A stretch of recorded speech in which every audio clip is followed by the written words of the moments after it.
podcast, Chuck Rehberg, as a semantic technologist, talk about how to create a common language from technology to help core competency. So stay tuned.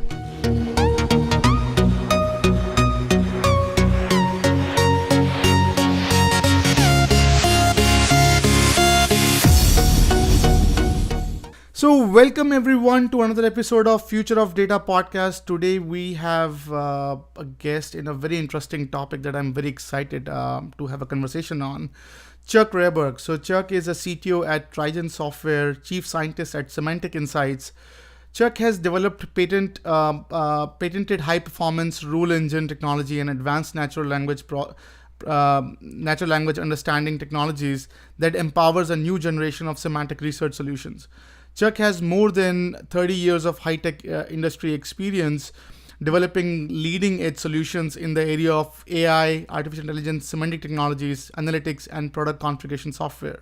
As a CTO at Trigent Software, Chuck leads the development of mission-critical systems in the use today at Navistar International Corporation, developed and patented fast rule selection engine. As chief scientist at Semantic Insights, Chuck leads the development of Semantic Insight Research Assistant, resulting in 5 patents in the area of natural language understanding. Massachusetts-based Semantic Insights is a wholly owned subsidiary of Trigent Software. Chuck has a bachelor's in chemistry and master's in computer science from University of New Mexico and holds 7 patents in the area of information translation, natural language understanding. Chuck has a passion for creating and working with committed teams that deliver real solutions to difficult problems. So Chuck, with that, welcome to the podcast. Hey, thanks for having me. Beautiful. So I was almost out of my breath. So this is fabulous. this is like it's a right size. So let's talk about your journey. If you can walk our folks through about your professional journey. Sure. Well, I started out doing pre-med in college, and I was a paramedic, and I was taking biology and chemistry, and then I got seduced by the power of computing to be able to create something new with using the primary tool is your brain.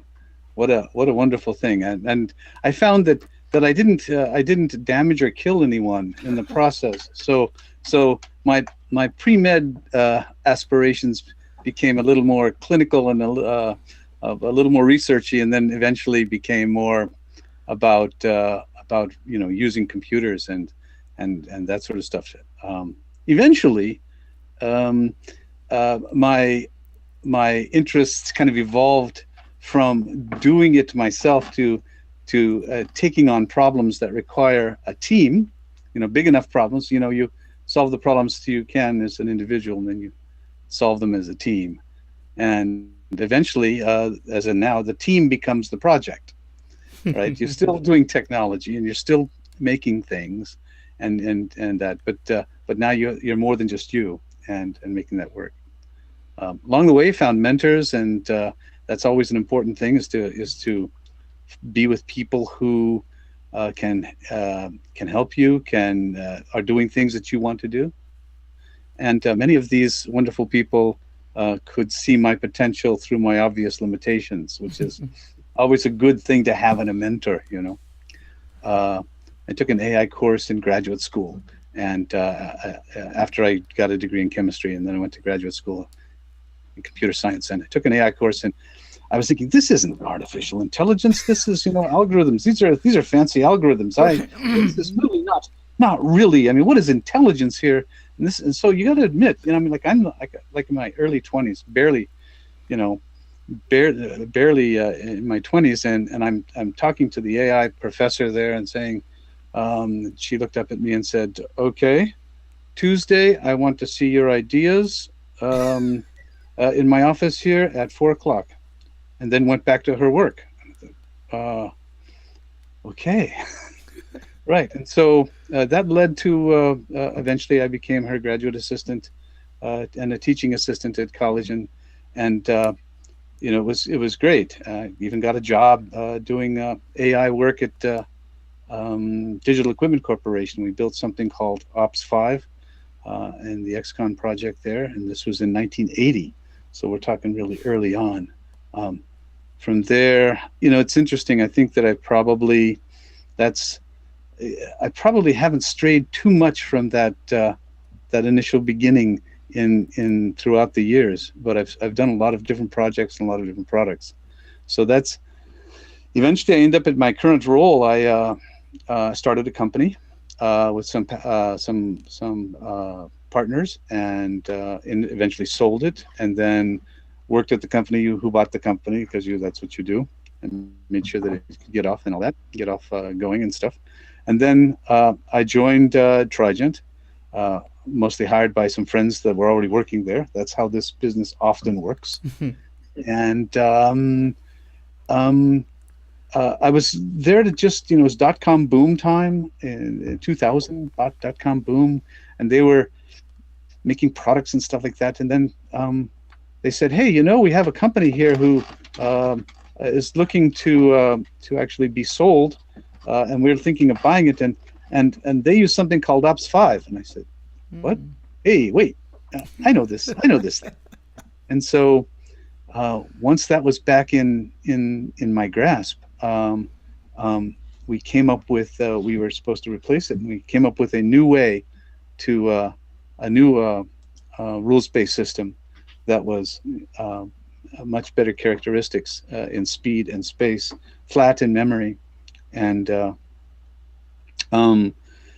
once you have something powerful in your hands, then you think, well, what am I going to do with this now? What can I do with this? What problems can I solve? It's just another tool in the toolbox, really. I mean, it's not like, I didn't really kind of obsess about that per se, because there's lots of tools in the toolbox.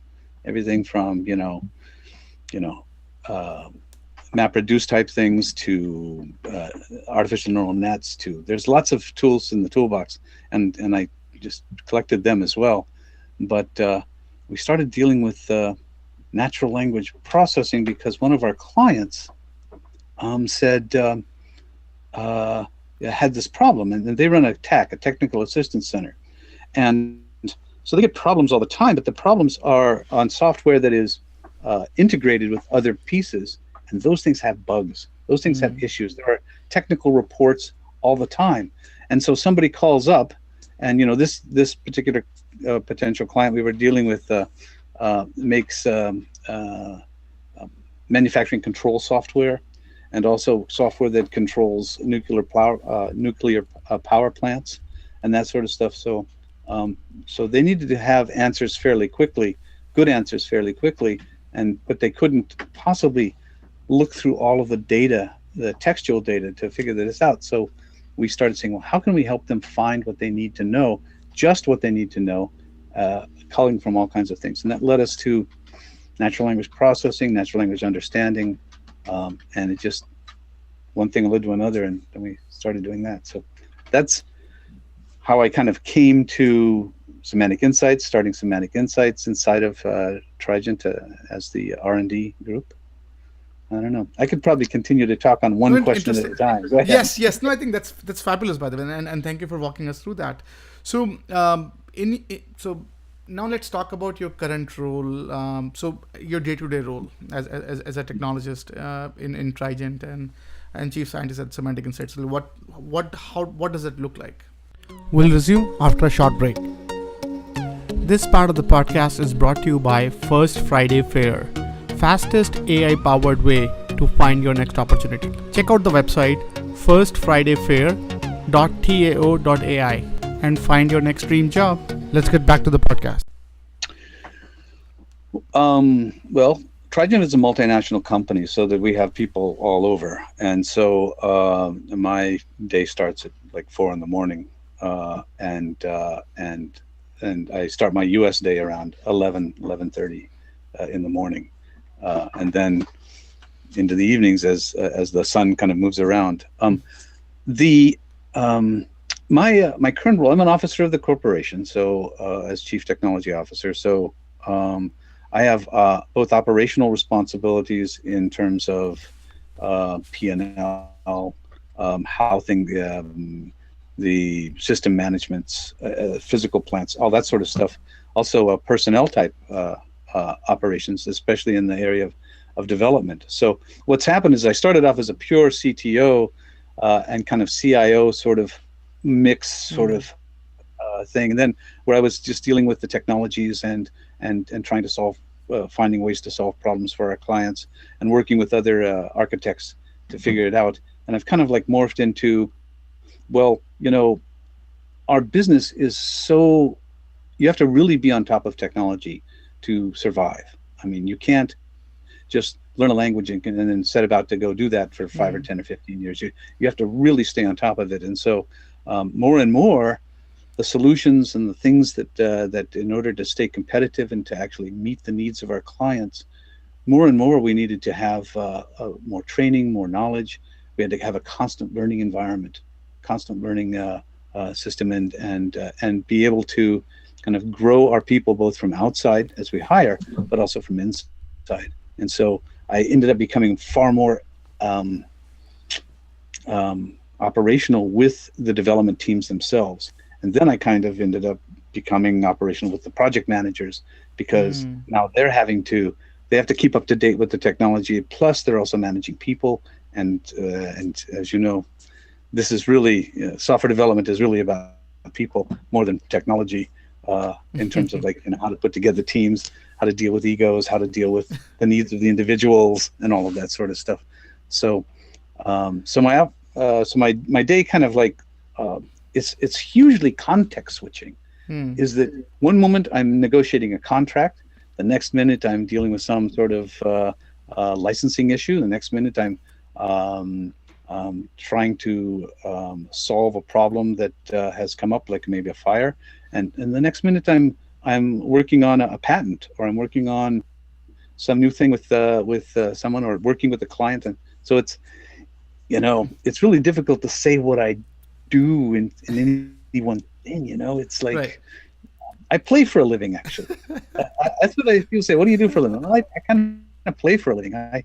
You get to like do the best you can with all the various things, and it's not boring. Interesting. No, I think thank you so much. That sounds a perfect job description for a job. Like so It is. that's fun. Like yeah, I agree. I agree. So what is Trigent software? If you can walk us through that to give us an idea where like your template. Right. Trigent Software is kind of a boutique software outsourcing consultancy sort of thing. Mm-hmm. We solve problems for clients, that sort of thing. We do them in any country that happens to that we have people and we need to do work with them. We can do same time zone, same company. We can do spread the work out. We don't really focus on. There are things that have happened to us that we focus on specific Hmm. industries, transportation, healthcare, um, um, finance, education, that sort of thing, and the Mm-hmm. various forms of healthcare have kind of like become part of what we do. So we've solved lots of interesting problems, things that we had no idea we had to like come. You have to come up to speed in that domain Hmm. really fast. We may have people in the domain, but we may not. And so it's very important to be able to apply your technology in the context of the domain to actually get the trust and um, the buy-in, because people Interesting. are they're really trusting with their future. They're not only paying you money, but Right. they're actually taking a risk on getting something built. And so we have to really we take that trust seriously. Interesting. And And so what's the boutiqueness, or what's the niche with Trigent's, like what do you right. guys do for your clients? Well, you mentioned Navistar. The majority of the school buses in the United States were configured using software that we provide them, Mm-hmm. that we wrote and provide them. Um, uh, the maybe some sort of like 12% or so. It varies a little bit of the 18 wheelers, the over the road traffic in the United States. Mm-hmm. The trucks were configured using software we provide. By configure, I mean that an order comes in Mm. and their business model is one of a kind. is that each order can be a custom order. But can you imagine, you know, hundreds of thousands of orders coming in a year, each of them being unique? Hmm. And so how do you manufacture that, and how do you define that, and how do you put things together? So our orders come in, they're accustomed to whatever the needs of the client are, and then we determine what parts need to go on the system, where the holes need to go on the system, and that sort of thing. Now, by say we determine, we provide the software that allows their engineers Hmm. specify this. The engineers Interesting. specify it. We essentially turn it into a rules-based system under the skin, and then execute, millions of rules per per configuration, and that goes to Interesting. the ERP system. They Hmm. order it. It ends up at the plant. They build it, and that's how it goes. Interesting. So No, that's one of the I, things. yeah, I think that's fabulous, and we'll resume after a short break. This part of the podcast is brought to you by First Friday Fair, fastest AI powered way to find your next opportunity. Check out the website firstfridayfair.tao.ai and find your next dream job. Let's get back to the podcast. Excuse me. So when I was sort of looking at your profile, when I reached out to you for this conversation, I think what fascinated me most about the very aspect of semantics, right? So Yes. you have been pretty much well dipped in the area of semantics, and you have done a lot of fun stuff. You are doing a lot of fun stuff. So before we get into that domain, I want to know, like, how does semantic fit into your current your Trigent software model? Like, how does it fit in? Right. Well, it is somewhat challenging, since we didn't.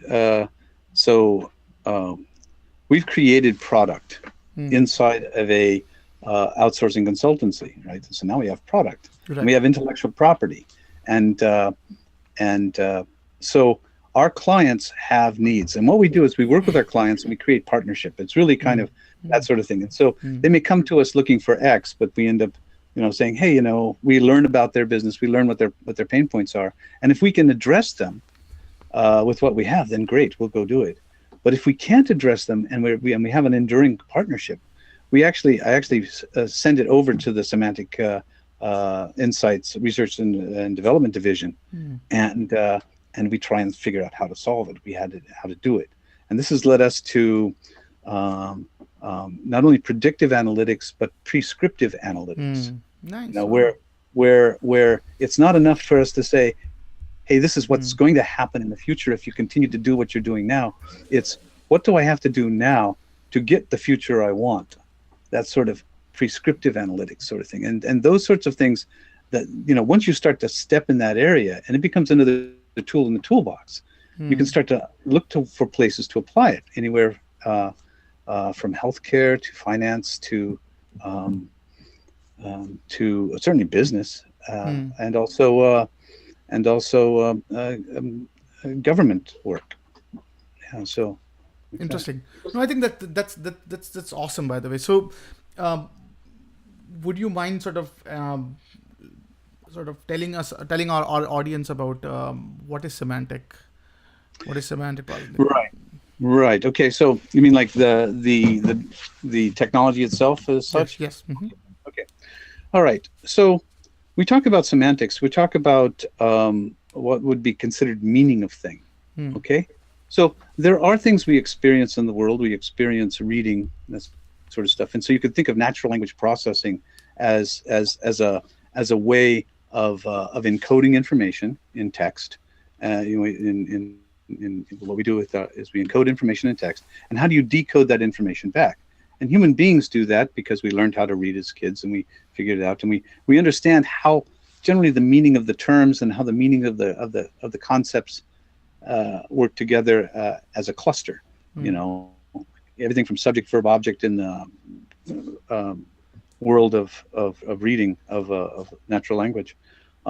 So there's that. But if you think of like semantics, it deals with, as I say, the meaning of things. Hmm. And how I like to think of it is that we say that when we experience something, whether it's a movie could be a picture, a photograph, a piece of art, natural language. We as human beings, we experience it, and we come to understand it by mapping it to concepts that we already have, our worldview, right? And sometimes it doesn't map, and you go, Hmm. I don't know this. I have to figure this out, right? And so we define meaning in terms of mapping what we experience to our worldview. So there's kind of two things that are going on as we grow up as neonates. We become Hmm. as newborns, is that we start to acquire the language, but we also to acquire how things work in this world, and Hmm. we build a model of how the world works in this worldview. And so semantics is like the mapping of the experience of something. What a friend of mine says, the show versus the know. It's what it is, right? And then what you make of it. And Hmm. it's interesting in that you may read something and make something of it, and I can read the exact same something and make Hmm. something else of it, because we both have different worldviews. But to the extent that our worldviews overlap or are the same, then we can encode information in a high bandwidth, communicate it back and forth. And so science tends to, the whole science and various domains uh, of understanding have common sets of understanding, and that's how we learn these particular things. So semantics is like this natural language understanding. Hmm. Is understanding part is the mapping of Hmm. the experience to the worldview. The worldview is typically in our technology called an ontology, right? Hmm. And so we have this sort of thing. And so there's there's natural language processing, which deals with the parsing of that sort of thing. But really, the mapping of the experience to the worldview is the semantic part. Interesting. No, I think thank you so much for walking us through that. Sure. And when I think why I was so fascinated about this conversation that today we are having was so in our data analytics world, right? So we see a lot of standards emerging. We see like we had a lot of speakers from the IoT world. Every tool is coming up with their own semantics, with their own sort of way to communicate within their ecosystem, and I think and one of the thing that you rightly said is having like understanding the meaning to actually go prescriptive about things, right? And to actually have a meaning, you should, as you said, you need to have ontologies, right, between all these different languages, so you can translate it to a similar sort of context. So what is the state of semantics today? If you can walk us through your perspective on like how is the world of semantic computing guys holding up when they're seeing so much of emergence of standards, and we even seeing like every vendor is coming up or maintaining their own silos, and sort of how would what are your thoughts on that? We'll resume after a short break. This part of the podcast is brought to you by First Friday Fair, fastest AI powered way to find your next opportunity. Check out the website firstfridayfair.tao.ai and find your next dream job. Let's get back to the podcast. Right. So there's kind of two worlds. There's the academic world. There's the Hmm. world of, like, invention and that sort of stuff. And then there's the world of practice. Hmm. Is how do we actually use this to be real and make something real out of it, and use it in such a way that you don't always drink from the same well. You can drink from lots of wells, and so you Right. have to have standards to say, what am I drinking? Hmm. I'm drinking the water. It's the same water over there, right? So now, it's interesting. So you want to be able to have a way of encoding things Hmm. in a way that's interconvertible. So you think of things like OWL is an encoding language, and so RDF as a way of creating Hmm. triples for understanding things, and then graph databases as a way of storing large volumes of things like that. So you think of those sorts of things as being standards for encoding. The next question is the standards for what you talk about. There's how you say it. Let's have a Hmm. standard way of talking of how we say things. Now, what about what we say? Hmm. The standards of what we say. And so that tends to fall often in the area of ontology, Hmm. where ontology is says these are the generalizations and specializations of the concepts I have, and these how concepts are related to other concepts. And so you kind of like map out a little world. Could be the world of chemistry or biology or physics. Could be all kinds of healthcare things, could be pharma, could be anything. So you have these worlds, and they have subworlds, and they have terms, ways of speaking about it, and so there are dictionaries that go with it. So Hmm. in order to be operational, you need to have like a dictionary of how we Hmm. speak of it in ways that are standardized ways of speaking about things. And then there's this model of how concepts relate to other concepts. So if I encounter something in the written form that talks about silver or platinum, and in Hmm. my model, I understand that silver, gold, and platinum are precious metals, and I come across some other place that talks about precious metals do this, then I can go through the concepts of the ontology to draw the relationships from the silver, Hmm. gold, platinum over here to the relationships that also embody its generalization. So we can use the generalization specialization sort of thing as a way of holding information, world information, which isn't necessarily communicated to us in a given document. A document talks about what it talks about. It assumes you have some background. Often we don't understand something unless we have some background in it, or we have really good ways of guessing at what is missing, sort of thing like that. And Interesting. so, yeah, so I was just so in terms of the standards, a lot of standards about encodings and how we would represent this information, and there are standards like if you what used to be called ontolog. I think it's called Hmm.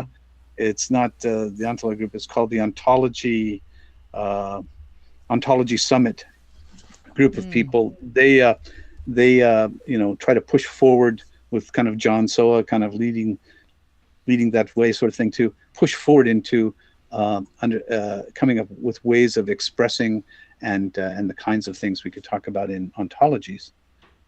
It's really it's key stuff. Once you figure out the how we say it, then Hmm. you got to figure out what we say, Hmm. and then in practice, and it turns out in practice that if we're going to have human beings in the loop here, then each of us will have maybe a different mapping of what they experience to their own ontology. And so there are differences. Like I could look at something with one ontology and says, I'm looking for risk. I could look at that same thing and I'm looking for opportunity. I have two Hmm. different financial advisors here, but they're both looking at the same thing. And I want to employ them both. So it's really kind of great. You can actually start to merge understandings from lots of sources and then get more of a 360 sort of view of things. Interesting. No, I think that's fabulous, and in fact, like when I was looking at your profile, and I think one thing that I was really liking, that to me you represent as the technology translator, right? So now businesses are using a lot of technology stacks, a lot of lingos, a lot of their own sort of dictionaries and their own softwares, and sometimes you need someone who understand how they can all come together and help your like from the context of your business, right? So that's you are perfectly equipped for that. Kudos to Trigent.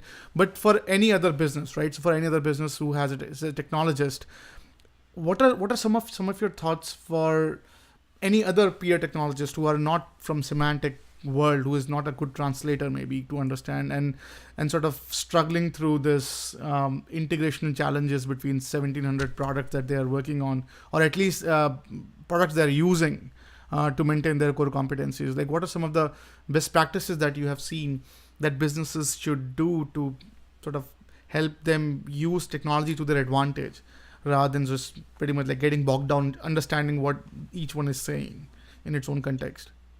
Yeah, I think that you need to break down the silos. I find in the projects, what happens, and that's kind of an interesting position that I'm in now that I'm operational with the projects themselves, is that I can look across them and say, you're Hmm. solving a different way of the same sort of thing over here, and we can use reusable code, but we can also use reusable designs. And we Hmm. can understand things like that, and cross pollinating the experience, the kinds of considerations one has in delivering the high quality products. The other thing is that this cross pollination group, I have this something called they call it Octo in our group, Office of the CTO, and the architects there. it's fascinating because we get together and somebody is going to say something that is new to me, and maybe I will say something that's new to them, and they'll say we're doing this or that, and some really fascinating stuff. The other day I was with a group. We have something called the New Technology Group. Another group of, like, you want to like encourage certain people in your organization who are just passionate about certain new technologies and learning things and growing sort of things. So I created this New Technology Group, which is actually separate from my formal Okta, which is separate from my R&D group. But this New Technology Group, they did a demonstration of some TensorFlow stuff. So they were started talking, here's some TensorFlow stuff, and when it got done, I said, hey, I've been reading this book about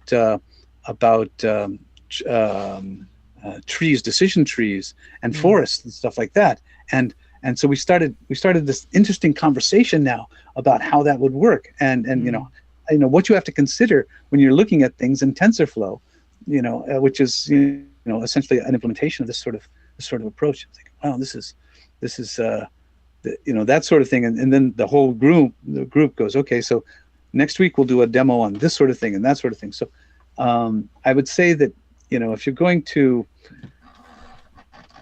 stay up to the mark here on what's going on and be able to apply technologies where best, you have to know about them first. And so how do you know about them? So you can learn. You find people who are learning on their own or who are discovering things, and you put this together and you kind of build up a kind of a technology core competence across the group. I mean, you've seen that they've done studies that show that cities, that the amount of innovation that happens when you have a concentration of people in a city, it just happens to be more per person. You think, well, how did that happen? Well, because you're sharing ideas and that sort of thing. Being able to look across and seeing patterns, design patterns, various kind of implementation patterns, and also patterns in the problem space. This problem is very much like that problem, that sort of thing. I mean, those are the kinds of things that I would say if you want to, if you want to create a way, build a way to acquire and use productively newer technologies, and that's, by the way, that's happening all the time. New technologies. I mean, what I'm doing today, I didn't know 10 years ago. I didn't know 5 years ago. Right. You got to stay on top. Yeah. Interesting. So I think, well said. So your suggestion is build people together, bring people together, and they can build dialogues, and from there, hopefully, you'll get some understanding of what's going on, and you'll find common grounds. And I think that's pretty much mimicking what Semantic does in its best form. So I think, well said. The other thing that I'm really curious to have your perspective on is so-called disruption. I think you talk about innovation, and more people brings more innovation. So one thing that we see a lot nowadays is almost every technology stack is going through its disruptive, like S-curve growth. Right, a lot of parallel folks coming in and exploding them with their sort of standards, with their performance inputs and whatnot, making a job of a technologist today very cumbersome, right? So because now when you're going through your S-curve disruption, you're not in your most stable form, right? So you may not know what's, like, there may be sort of hacks or there may be backdoors that are left behind there. Like, for speed, people might be not taking every aspect into consideration. So what are some of your thoughts or some of your perspective of being how do you help businesses or as a technologist to maintain a stable technology stack when you're actually sitting over a disruptive sort of infrastructure that's growing every day? Yeah. One of the things that we do in the New Technology Group is everyone is challenged when they bring in a technology or they have a technology. Everyone is challenged to say, well, what is the aha here? What is the fundamental concept? Or what they say in the patent technology, the inventory concept. What is the aha here? What is they trying to do? And what you'll find is that allows us to separate the hype peel away the hype from the reality of given technologies. All right. So and once we do that, then we say, okay, so what does that aha enable us to do now? And so it becomes we become less attached to certain ontologies, certain technologies, and more attached to the capability. What is the capability I'm supposed to be doing here? What can I do? Can I do that better over here? Can I use this? Can I adapt this? What is the value and what is the contribution of this technology to what I'm really about? And so really it's kind of like focusing people on it's really the product. It's really the application. I think that I'm part scientist and part engineer in that sense. In that, yeah, I like science. I like solving real problems and solving difficult problems and that sort of thing. But reducing concept to practice and making it really valuable and having real users and have people interact with it, that's really got to be the focus of the application of technology. Interesting. Okay, well said. So, other thing that I'm pretty bothered nowadays is the word appifying, right? So we are seeing a lot of emergence of a lot of apps, enterprise apps, each doing a very specific use case, hopefully really well, but that's pretty much like and businesses, each business in itself has taken forever to build a core competency and build a software edge and whatnot, and now they have to sort of create this banded like apps, work together. Now, as your technologist, what is your thought about this emerging world of so-called app technologies vis-a-vis of your enterprise stack or whatever? Sure. A couple of different angles of thought here. One is anytime we are looking at a solution to apply a technology to a given solution, one of the things to consider is how you're going to maintain this thing. Who's going to maintain this thing, right? If you're using a really interesting language that's very powerful, but there aren't that many people who can do it, that's an interesting. You have to weigh that. If you're going to use Ruby on Rails, that's fine, that's good, and it has lots of benefits. But how are you going to play this out? And and from a very practical sense, what is the cost of those resources too? Interesting. Just a thing to consider if you're going to start to consider how you're going to, depending on whether you're a startup or whether you're moving, through that whole process. And then how are you going to adapt the thing to the evolving needs of your clients, the evolving competition, right? And so it's really good not to make a monolith that will take a lot of time to change. And so we definitely embraced microservices and DevOps type team structures, where we have dedicated teams that are responsible for or pieces of the show, and be able to go concept to showroom, constant integration sort of thing, constant testing. We have a whole testing division of Trigent that is a growing division. It's probably one of our fastest growing divisions of the thing is how do you test the world of all of the various kinds of things, mobile testing, all this thing. It's amazing like that. And so that's in terms of creating SaaS type things, certainly, absolutely, pay by the drink, customizable, being able to put in changes to an application live and be able to put in changes for a given customer and not affect the other customers. Those are all very cool stuff, and it works very well with very kind of like small, segmented. By small, when we say microservices, they can be large. Micro is size. It's more like an encapsulation concept. Interesting. So, yeah. Interesting. So one thing that I ask almost every technologist who comes on the show, and then you are here as well, is their perspective on bias. So I think one of the things that we are seeing nowadays a lot is, so IT is now pretty much the core spine of any core competency of a business, right?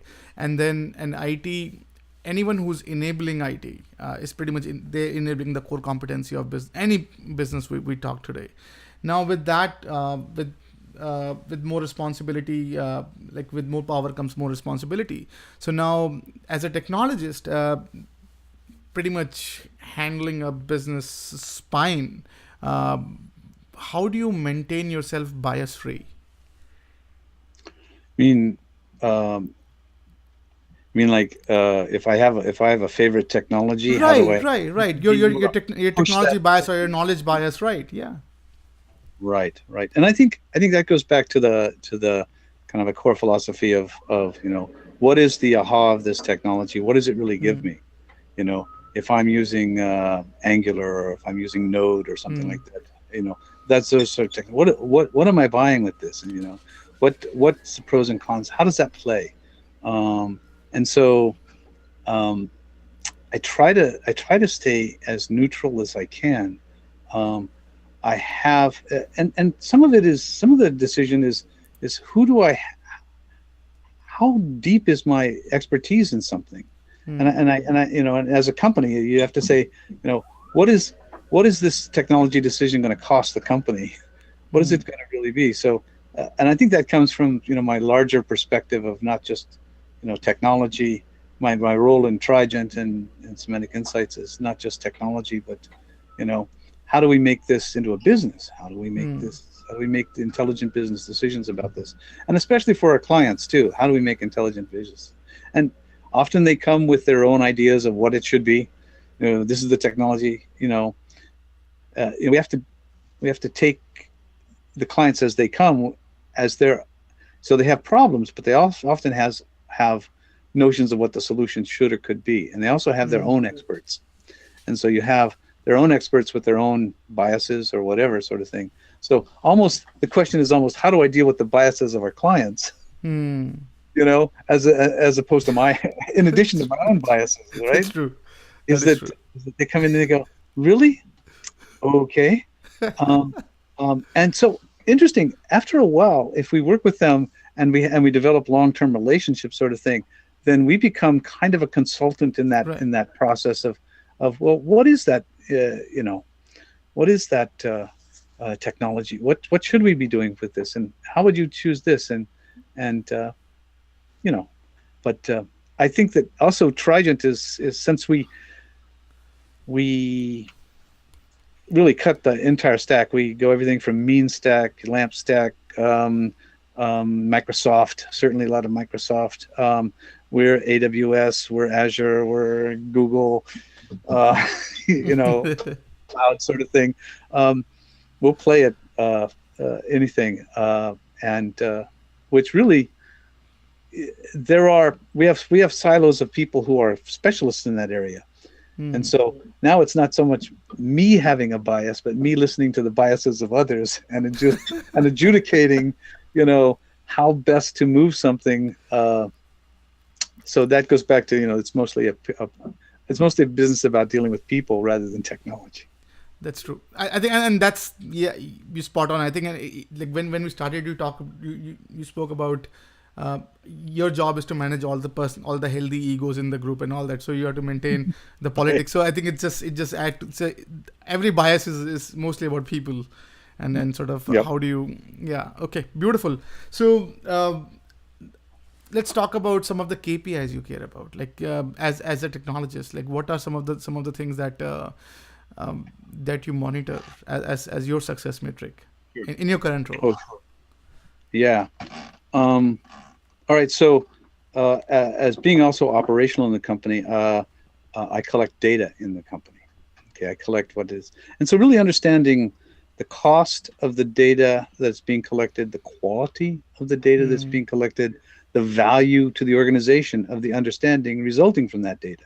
So I have to make decisions as to what to collect and how to treat that data and understand, um, um, what value we can get out of it, and all of that before actually going out to collect the data and actually going to get the information. And so the data is usually about the key success factors for the company. They're about key factors about influencing ultimately, the delivery process, the lifecycle process, often uh, everything from testing to client satisfaction, that sort of stuff, but also utilization, resource usage, all of that sort of stuff. How do you collect the data? And so, what data to collect and how clean is that data? And so I think a lot of my time is spent looking, it's one of the things about data science is that you'll spend more of your time collecting and cleaning data than you will actually doing, uh, different algorithms on it, getting it ready to go, and understanding what it is. And then I think after you've collected it and after you've kind of reduced it and looked at it, being able to then come back and tell a useful story, actually say, this is what this data means. This is what we can get at it. And this is how we know. So having an evidence-driven decision base is crucial. It's crucial for companies, especially small companies that have grown to be medium-sized companies who started off with people who have a lot of experience in it. And one of the things that flies in the face of experience is data. Is it's always been this way. We've never been able to do this. Well, why? Do you know why? Well, because such and such. Really? Why? So being able to really, follow the rabbit down the hole and find the data and say, well, this is what it is. This is how it really is. And being able to see, I can't convince my management or even my peers and my subordinates of really anything. In some sense, they'll do what they want and they'll say what they want. So I have to put together a reasoned argument, valuing their positions on things and understanding, letting them know and letting them understand that I understand. First, I need to understand their positions. First, before I say anything, I need to understand what is their key driver. Just that, what is that aha concept in a new technology? What is the important things, the real driver things in the people I work with? And then gather the data and present the data in such a way that they can connect with that. And so, in sort of like understanding the data, get the quality of the data, the cost of the data, the value of the data. Those are if you don't do those sorts of things. Wonderful book on that point is by a guy named Polya. Actually, it's an old book, but it's got rewritten. It's called How to Solve It. You and I've talked about books in the past, but How to Solve It. It's a fantastic book. Small book, but it really kind of created modern mathematics in a crystal way. Nice. No, I think beautiful. Well said. So let's talk about some team dynamics as a technologist. So if what is your favorite team? Like, what is the structure of your favorite team? Like, what are some of the ingredients of your favorite team? Oh yeah. Well, I love having people who are confident and creative, and people who have achieved something in their work, and they feel confident about what they've got. But at the same time, and I like working with these people because at some point they're going to be outside of their comfort zone. They're going to be outside into something new. They're going to be there, and to be able to help their growth move along that path to the next level, right? We get to a certain levels and we think, I mastered this or that sort of thing. And I heard a quote the other day: if you're the smartest person in the room, you're in the wrong room. Yes. So like that. And so there's that sort of thing. I love having, in terms of like a team, I like having people who are fairly new at the game, who are bright and energetic and hardworking, and they kind of like, but their egos sometimes are a little more fragile than. In fact, they're all fragile. But it's a matter of being able to create mentorship and create an environment that creates and grows people in that mentoring sort of way. So creating a team where people understand that there is responsibility, Hmm. and that there is high integrity, and that failure is an option, but don't fail in silence. Make sure you, Hmm. in fact, if you're not failing fairly regularly, Hmm. you're not pushing yourself very much, you know? So create an environment where it's okay to say, I don't know. Hmm. It's okay to, uh, uh, where there's a clear definition of what you're responsible for.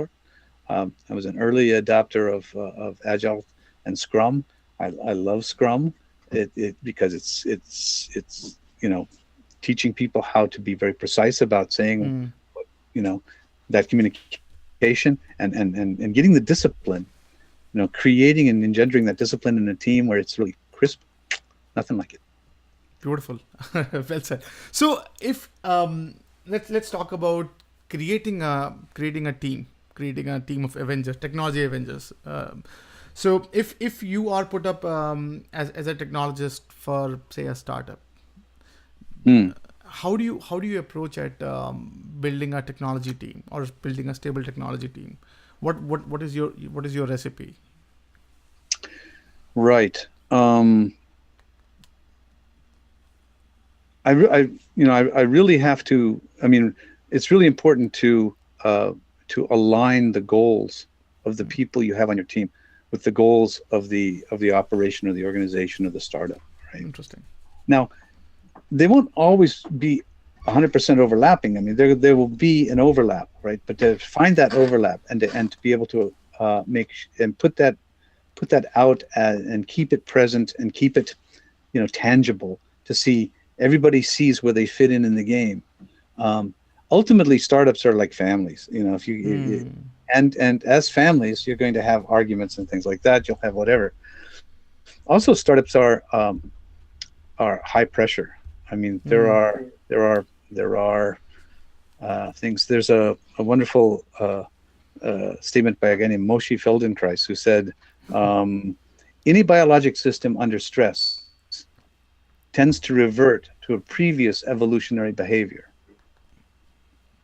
And so I think Interesting. about that. I think, okay, so startups are stress. Okay, so you're going to deal with, you'll find out the kind of the real character, at least the evolutionary path of the people Hmm. you deal with when you're under stress, and you've missed this date, or this bug doesn't get fixed, and you're doing a demo tomorrow and it's not ready, and but it's not just a demo, it's at a conference, and you're standing there, and somebody made a change, and then they tested it, but they didn't test it. Just all of that stuff, right? So that's the reality of the work. And being able to remain friends, and work together, is really important. So being able to find the people with the right alignment. As far as Hmm. the technology part, of course, this is really jacks are better to open sort of thing. You need to have Hmm. the technology. You need to have background in the technology, and so we'll we'll deal with that. I'm of the opinion, I'm of the belief, if you say, that you know um, you should be able to, if you have a good command uh, of of of technology, um, sufficient enough, you can you can pick up a new technology. Hmm. You know Angular, you can do Node. If you know PHP, then you can probably I don't know, uh, Hmm. do other things too. So it's like there are kind of like things which are similar enough to each other, which easy to change and to grow. And if they're not, I mean, fundamentally, at some base level, it's really sequence and control and expression and distribution over time and space. I've just described programming languages. All languages deal with that: sequence and control, expressions, distribution over time and space. That's so. How does that happen? How does that happen in Java and C, Hmm. in Perl, in um, you know anything in Ruby? It's all different ways of doing that. Interesting. I think that's well said. So one thing, we are almost coming to our close to our interview. So I have a few questions to ask actually. Sure. So one thing is, what is your perspective? I want to know about state of semantics today. So are you confident that with so much standards emerging and so much sort of chaos happening, we are equipped, like we'll be fine, or do you think that more needs to be done when it comes to like creating this common ontologies or common languages, so that at least the translation to business value could be done easily? Like what's your thought on the current state of semantics? Um, Another quote. I don't remember who said it actually. They said, "Science advances only through the death of scientists." That says that often concepts which are holding sway are actually that have brought us to a certain great place are the same concepts that get in the way of the next step, right? And so, but we venerate and value the people who've created those concepts and brought them forth and who staked their careers on that, and it creates a barrier to the next step. And I've seen that there are a lot of companies out there who are doing innovative things, which have fallen away from the pure faith of the standards and semantic technology as such. I think that it's very positive. I look at what's going on and I'm thinking, there is so much interesting things, especially when we start to take once you start to being able to look at experience and be able to examine that experience semantically, and then recombine the experience to solve problems in ways that no one had thought about solving them that way before. Now we're talking discovery. Now we're talking, and that's where we've stepped through that door in many ways. We're not all the way in, but we've stepped through that door in many ways. And so the ability to create what you might think of as cognitive prosthetics, things that will help your brain, it's not going to take the person out of the loop, but it's going to accelerate our ability to contribute and process and gain insight quite amazingly. So I think that there are places that are stepping into that. It's certainly a hot place where I'd like to play, and I am playing in. But then there is doing a business, doing the business of semantics and how people think of that. And so, in some sense, it's on that S-curve sort of thing where, the early adopter is, it's now up to the point where we have people who want to use natural language processing and from everything from sentiment analysis to reading tweets. Why not read tweets and then see how that's going? Being able to detect outbreaks, like by looking at health reports from around the world and the kinds of things that are going on. Not necessarily even health reports, but agricultural reports. What's going on in particular lakes in Africa, or what's going on in particular regions, and you go, this is interesting. This correlates with other things that we know. And so that, start to do that with big data, with pattern recognition, and being able to then, pull the information out of natural language sources. I think that's very much going there. Nice. So, and let's talk about you for a minute. So, what's the secret of success for you? Like, if for folks who are wannabe use, what are some of the ingredients that you think were really helpful along your journey? If you can share that. Yeah, I think that I think you really shouldn't.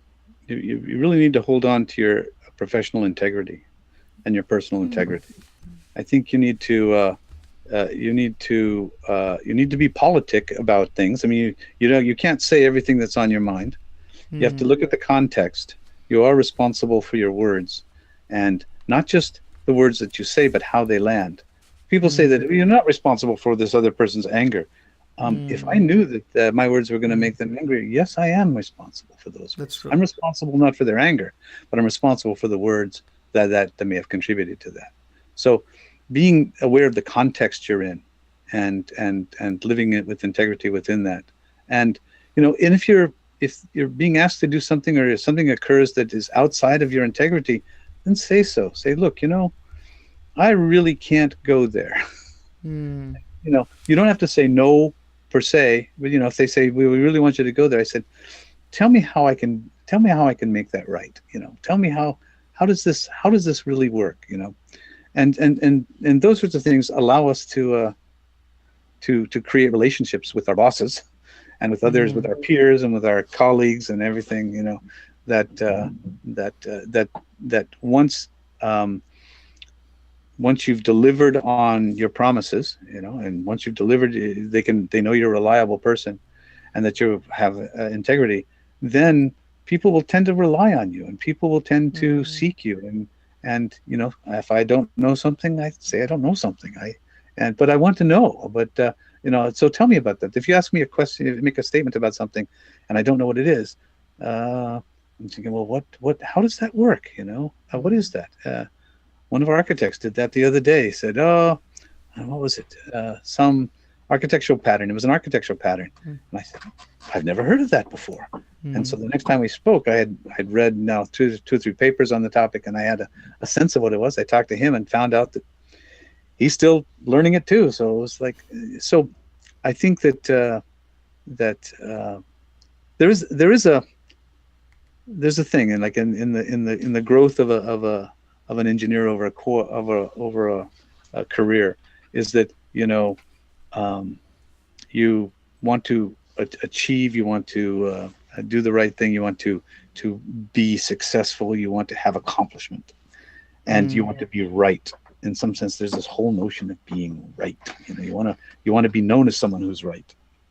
Now, I'm not so much interested in being known as someone who's right. I'm being known as someone who can create right together with us over time. Now, it may not be right the first time, but together we will make this work. We will succeed at this sort of thing, and we'll do it, and we'll without damaging relationship. No, So I think that's it.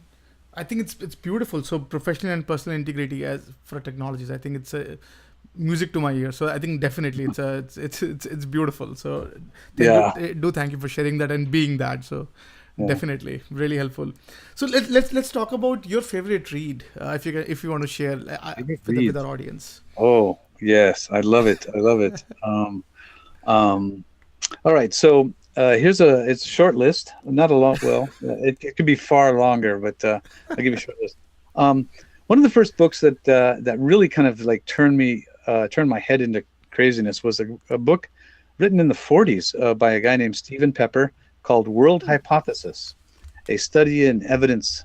And you can get this at Amazon if you want. And the neat thing is he talks about the 4 relatively adequate worldviews.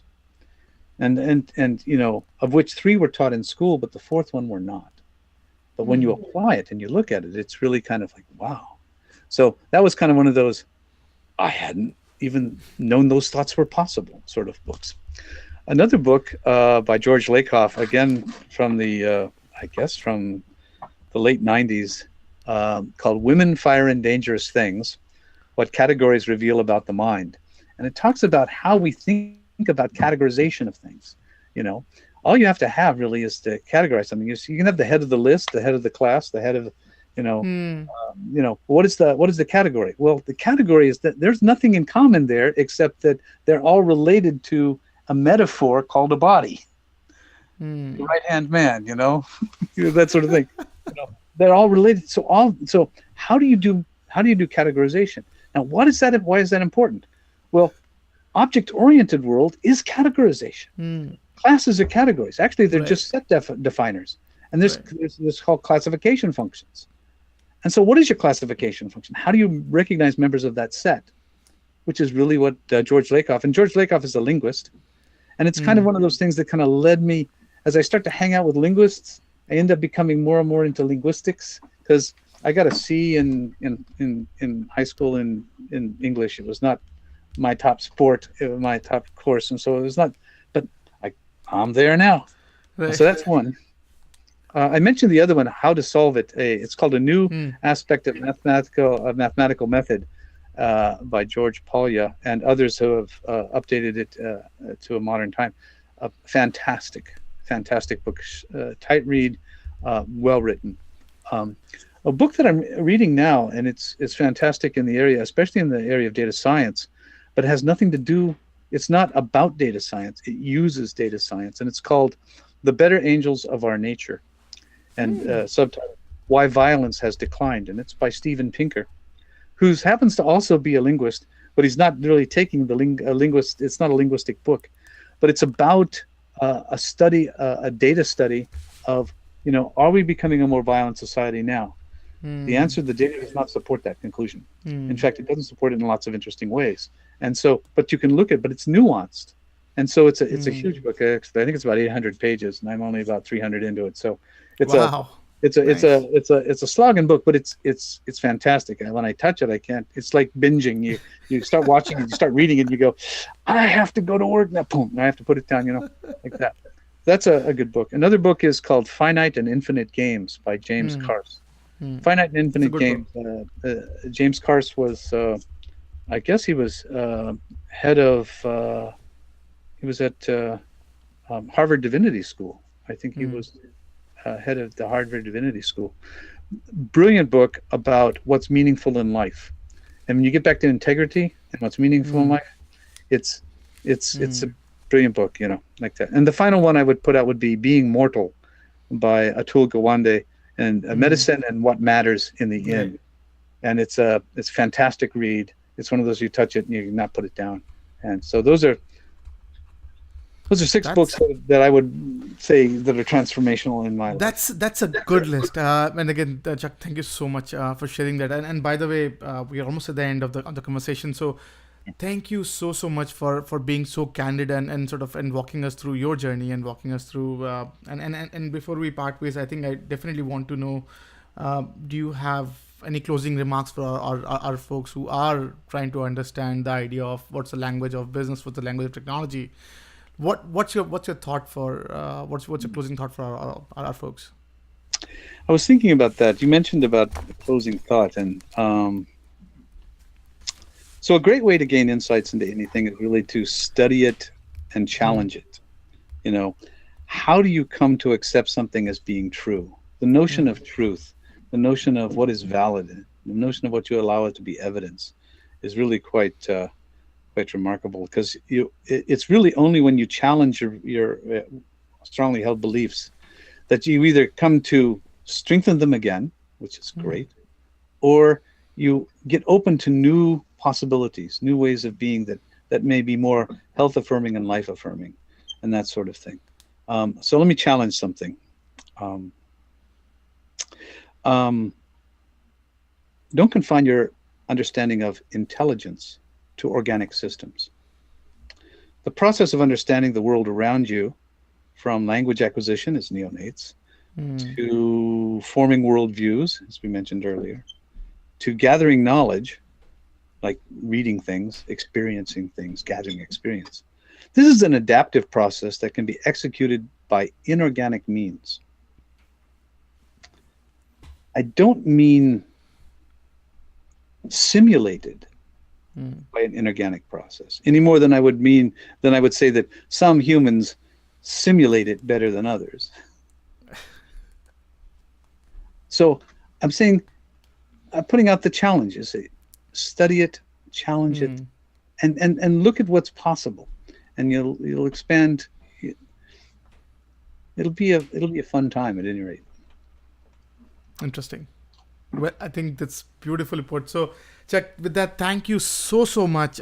It was a ball having a conversation with you, and definitely you're more than welcome anytime. Come back on our show and share your journey with our folks. And thank you so much for being so generous with your time and walking us through your journey and helping our future technologists understand how to think about their business from that this idea of semantic and how to sort of create a common language.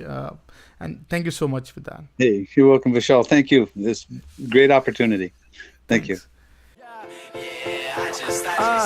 I thought I was sick of home, but actually I was homesick. Never really knew that I would have to grow up so quick. I'm so uncomfortable, don't know anybody here. Just a couple dudes that I met once, that's it. And I go into the booth feeling nervous. Got butterflies in my stomach like I'm so worthless. Is the mic on? I don't know how to work this. Inside I'm breaking down, I hope I'm not up on the surface.